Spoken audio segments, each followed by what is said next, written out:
Hello everyone, welcome to this video. तो इस video में हम ये वाला क्वेश्चन का सॉल्यूशन निकालेंगे। तो चलिए पहले क्वेश्चन को थोड़ा समझ लेते हैं कि हमसे पूछा क्या गया। Which one of the following acts as inducer for lac operon? बहुत छोटा सा एक क्वेश्चन है और ऑप्शन में देखिए glucose, galactose, sucrose and lactose. तो एकदम छोटा सा एक क्वेश्चन है, लेकिन ये क्वेश्चन दिखने में छोटा है, लेकिन ये जो लैक ओपेरन है ना, इसमें बहुत कुछ जानने जैसा है। बहुत ही इंटरेस्टिंग क्वेश्चन है ये। तो चलिए थोड़ा डिटेल्स में इसे जानते हैं कि ये लैक ओपेरन ये क्या चीज़ है और ये इंड्यूसर लैक ओपेरन में ठीक किस तरह फंक्शन करता है। उसके बाद आप खुद ही बता देना कि कौन सा होगा आंसर। ठीक है, तो चलिए पहले स्टेप बाय स्टेप चलते हैं। पहले हमें जानना है कि भाई लैक ओपेरन, ये जो ओपेरन है ये किस तरह काम करता है, ये चीज़ क्या है। So what is lac operon? Operon is just arrangement of genes. Operon क्या चीज़ है? अरेंजमेंट है, कुछ जीन्स के अरेंजमेंट है। एक के बाद एक अगर आप कुछ जीन्स को सजाएंगे तो वो पूरा स्ट्रक्चर को हम बोलते हैं एक ओपेरन। तो यहाँ पर हम कौन सा ओपेरन को देखेंगे? यहाँ पर हम देखेंगे लैक ओपेरन। ये लैक ओपेरन को हम यहाँ पर देखेंगे। ठीक है, तो लैक ओपेरन का जो स्ट्रक्चर है वो कैसा होगा वो पहले देख लेते हैं। ठीक है, तो ओपेरन किससे बनता है? जीन से बनता है। तो देखिए लैक ओपेरन कुछ जीन से बनेगा, तो वो इस तरह बनता है। पहले आता है जो जीन, उसे हम बोलते हैं आर। ये आर मतलब क्या, बाद में आता हूं मैं, पहले स्ट्रक्चर देख लेते हैं। आर के बाद आता है पी, देन आता है ओ रीजन और ओ जीन, और उसके बाद इतना बड़ा सा आता है स्ट्रक्चरल जीन्स। क्या ये पूरा पार्ट क्या है? Structural genes. इनमें भी बहुत सारा पार्ट्स होता है, छोटा छोटा जीन्स होता है। ये पूरा पार्ट को एक साथ हम बोलते हैं स्ट्रक्चरल जीन्स। अब ये क्या बना है मैंने, ये it is the structure of lac operon. तो इस तरफ होगा 3 प्राइम और उस तरफ होगा 5 प्राइम, है ना। It is just a structure of DNA gene. So अब देखना है कि आर, पी, ओ ये सब क्या चीज़ है। आर मतलब रेगुलेटरी जीन। आर मतलब रेगुलेटरी जीन, है ना। पी मतलब प्रोमोटर जीन। ओ मतलब ऑपरेटर जीन। ये है आरपीओ का मतलब। तो ये सब जीन का फंक्शन क्या है, ये आर का फंक्शन क्या, पी का फंक्शन क्या। देखिए नाम में ही फंक्शन लिखा है, आर इज रेगुलेटरी जीन। तो ये है, ये पूरा ओपेरन का इंजन। जैसे एक ट्रेन को चलाने में इंजन सबसे ज़रूरी चीज़ है। अगर इंजन नहीं रहेगा ट्रेन में तो कंपार्टमेंट का कोई काम नहीं, वो ट्रेन आगे नहीं जा पाएगा। ठीक उसी तरह ये लैक ओपेरन अगर एक ट्रेन है, ये जीन्स अगर छोटा छोटा कंपार्टमेंट्स है, तो ये पूरा ट्रेन का, पूरा लैक ओपेरन का इंजन है ये regulatory gene. This gene, regulatory gene actually regulates कि ये लैक ओपेरन से एमआरएनए बनेगा कि नहीं, एमआरएनए से प्रोटीन सिंथेसिस होगा कि नहीं, ये रेगुलेट करता है रेगुलेटरी जीन, है ना। तो ओपेरन से क्या बनेगा? Operon is just a DNA, structure arrangement of gene. तो ये जीन से ट्रांसक्रिप्शन के बाद बनेगा एमआरएनए, और एमआरएनए से ट्रांसलेशन होके बनेगा प्रोटीन, और वो प्रोटीन फंक्शन करेगा। इस तरह होता है हमारा बॉडी में फंक्शन। तो ये रेगुलेटरी जीन वो डिसाइड करता है कि प्रोटीन सिंथेसिस होगा कि नहीं। ये है ये रेगुलेटरी जीन का function. Promoter gene, it promotes the function. कैसे प्रोमोट करेगा अभी हम देखेंगे। और operator gene operates the function. ये भी कैसे काम करेंगे अभी हम देखेंगे, ठीक है, अभी हम सब कुछ देखेंगे। लेकिन ये स्ट्रक्चरल जीन्स क्या होते हैं पहले ये हम जान लेते हैं। ये तीन को तो पता चल गया हमें। स्ट्रक्चरल जीन्स जैसे मैं एग्जांपल देता हूँ, मान लीजिए for lac operon Z, Y and A, these three are structural genes. Structural genes actually forms the protein. ये regulatory gene, promoter gene, operator gene, ये सब ऑपरेट करता है, रेगुलेट करता है कि ट्रांसक्रिप्शन होगा कि नहीं, प्रोटीन सिंथेसिस होगा कि नहीं। जो असली जो जीन से प्रोटीन बनता है, एक्चुअल प्रोटीन बनेगा जो जीन से, उसे वो ग्रुप को हम बोलते हैं structural genes. So actual protein synthesis होगा किससे? होगा Z जीन से, Y जीन से एंड A जीन से। और ये पहले का जो जीन है ये जस्ट रेगुलेट करेगा वो प्रोटीन सिंथेसिस को। देखिए अभी हम दिखाएंगे तो आपको सब कुछ समझ में आ जाएगा। तो ये है हमारा स्ट्रक्चर ऑफ अ लैकोपेरॉन। अब इतना देर तक हमें सब कुछ समझ में आ गया है। अब देखिए ये लैकोपेरॉन फंक्शन कैसे करता है, बहुत ही इंटरेस्टिंग है। देखिए पहले ये रेगुलेटेड जीन का ट्रांसक्रिप्शन होगा, है ना। ये डीएनए से क्या होगा, पहले होगा भाई ट्रांसक्रिप्शन। तो पहले कौन सा जीन का ट्रांसक्रिप्शन होगा? रेगुलेटरी जीन का ट्रांसक्रिप्शन होगा। तो regulatory gene will make mRNA। ये है रेगुलेटरी जीन का mRNA 5' to 3'। इसका नाम है रिप्रेसर mRNA। देखिए पहले होगा रेगुलेटरी जीन का ट्रांसक्रिप्शन और आफ्टर ट्रांसक्रिप्शन डीएनए से बनेगा mRNA और वो mRNA को हम कहेंगे रिप्रेसर mRNA। क्यों? क्योंकि ये mRNA से जब प्रोटीन बनेगा then it will form repressor protein. कौन सा प्रोटीन बनेगा? रेगुलेटरी जीन से। रेगुलेटरी जीन से बनता है रिप्रेसर प्रोटीन। ये किस तरह का प्रोटीन है? ये प्रोटीन का फंक्शन क्या है? देखिए इसका नाम देखिए, रिप्रेसर। ये रिप्रेस कर देगा।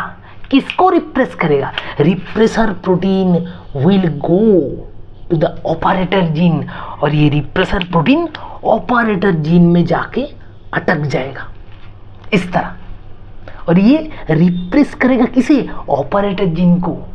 तो ऑपरेटर जीन अगर ब्लॉक हो जाएगा, ऑपरेटर जीन को ब्लॉक कर देगा रिप्रेसर प्रोटीन, तो ऑपरेटर जीन अगर ब्लॉक हो गया तो क्या होगा? Operator gene can not form the operator protein. और अगर ऑपरेटर प्रोटीन नहीं फॉर्म होगा तो ये बाकी जो स्ट्रक्चरल जीन्स है इसका ट्रांसक्रिप्शन भी नहीं होगा, ट्रांसलेशन भी नहीं होगा, प्रोटीन सिंथेसिस भी नहीं होगा। आया समझ में? देखिए कितना इंटरेस्टिंग है। ये रेगुलेटरी जीन से फॉर्म होता है रिप्रेसर प्रोटीन और रिप्रेसर प्रोटीन जाके ब्लॉक कर देता है ऑपरेटर जीन को। और ऑपरेटर जीन अगर ब्लॉक हो जाएगा तो यहाँ से लेके बाकी और कोई भी ट्रांसक्रिप्शन और ट्रांसलेशन नहीं हो पाएगा। तो ये लैकोपेरॉन का जो प्रोटीन सिंथेसिस प्रोसेस है वो नहीं हो पाएगा। तो लैकोपेरॉन का काम तमाम हो जाएगा। मतलब लैकोपेरॉन फंक्शन ही नहीं कर पाएगा, कोई प्रोटीन सिंथेसिस होगा ही नहीं। ये Z, Y, A ठीक उसी तरह पड़ा रहेगा, ये कोई प्रोटीन सिंथेसिस में फंक्शन नहीं कर पाएगा। तो आया समझ में कि रिप्रेसर प्रोटीन का काम क्या है, किस तरह रेगुलेटरी जीन। देखिए रेगुलेटरी जीन क्या रेगुलेट कर दिया? रेगुलेटरी जीन प्रोटीन सिंथेसिस को स्टॉप कर दिया, है ना।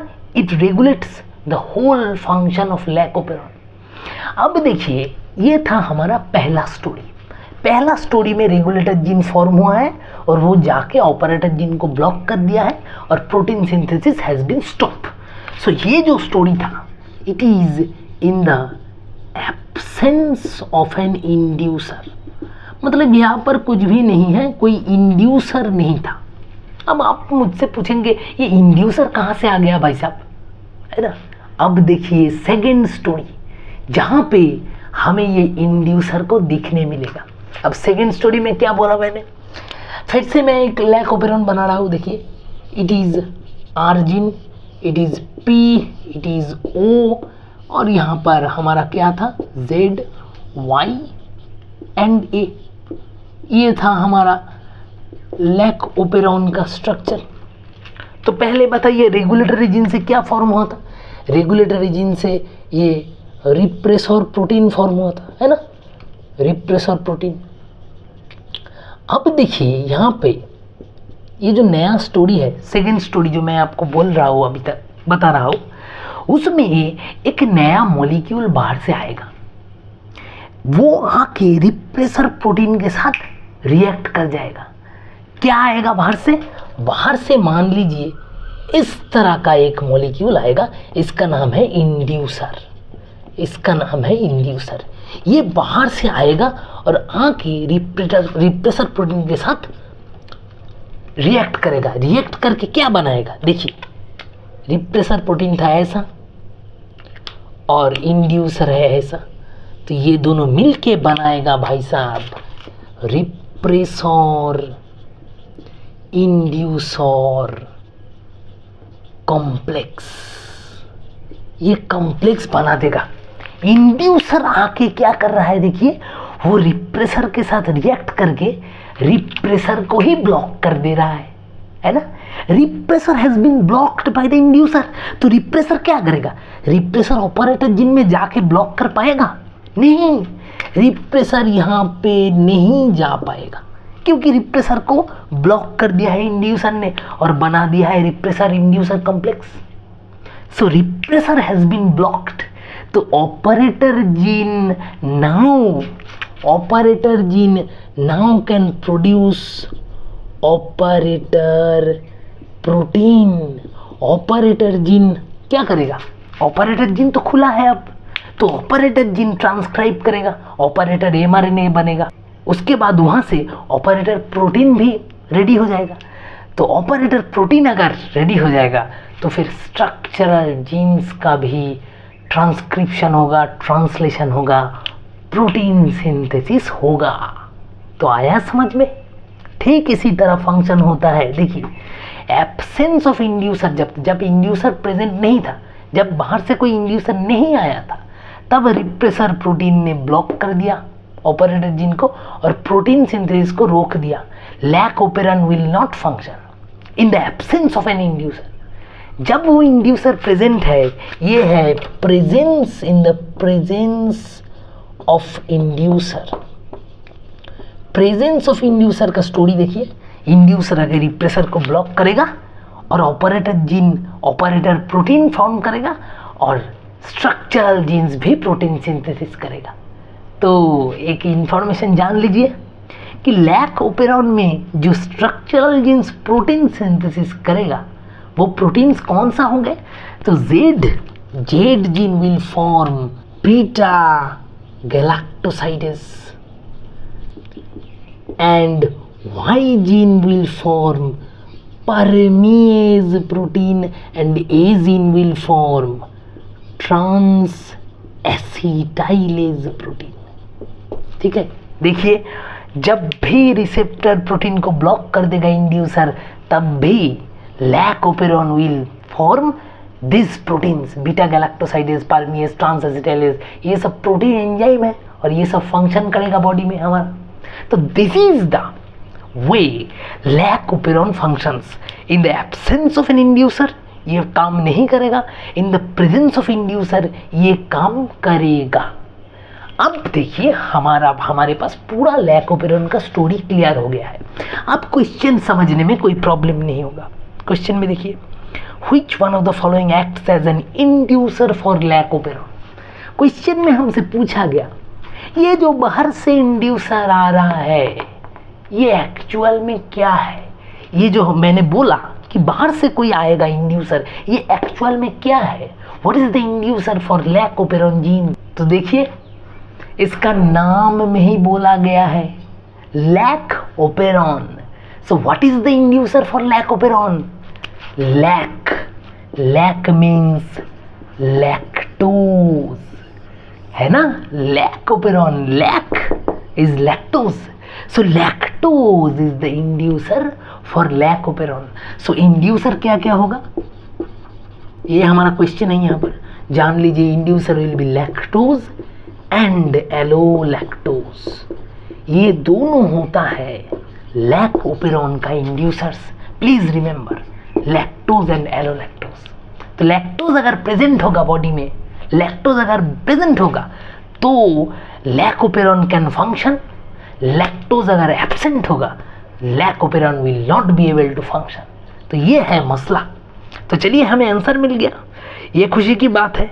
सो our answer will be option 4। Option 4 will be the right answer. So hope you have understood the whole story of Lacoperon and also the solution. So thank you all.